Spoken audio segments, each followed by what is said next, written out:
বন্ধু তোর দোকানে গেলাম তোরে পাইলাম না, মারা গেলাম তোরে পাইলাম না। আমি তো বন্ধু একটা বিপদে আছি, বিপদে করে বন্ধু তোরটা পাইছি, থাকলে 500 টাকা হালাত দে।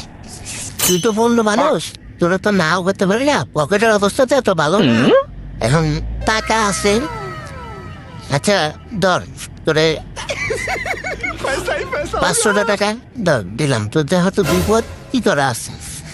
বন্ধু তোর এই উপকারের প্রতিদান আমি কোনোদিনও দিতে পারবো না, জায়গা বন্ধু মানুষ কে অবশ্য নাই, অভাবে আছি, চাইছে না দিয়েও পারে না।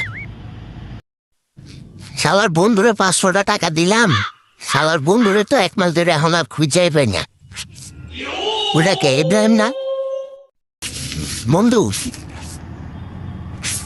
তোরা তো 500 টাকা ধার দিলাম 1 মাস আগে, তুই তো টাকাটা দিলি না বন্ধু, এখন তো আমার খুব বিপদ, এখন তুই টাকাটা দে আমার। তোরা আমি এদিন কি কইছি, এদিন কি কইছি তোরা কইছি না, তোর উপকারের প্রতিদান আমি কোনোদিনও দিতে পারবো না।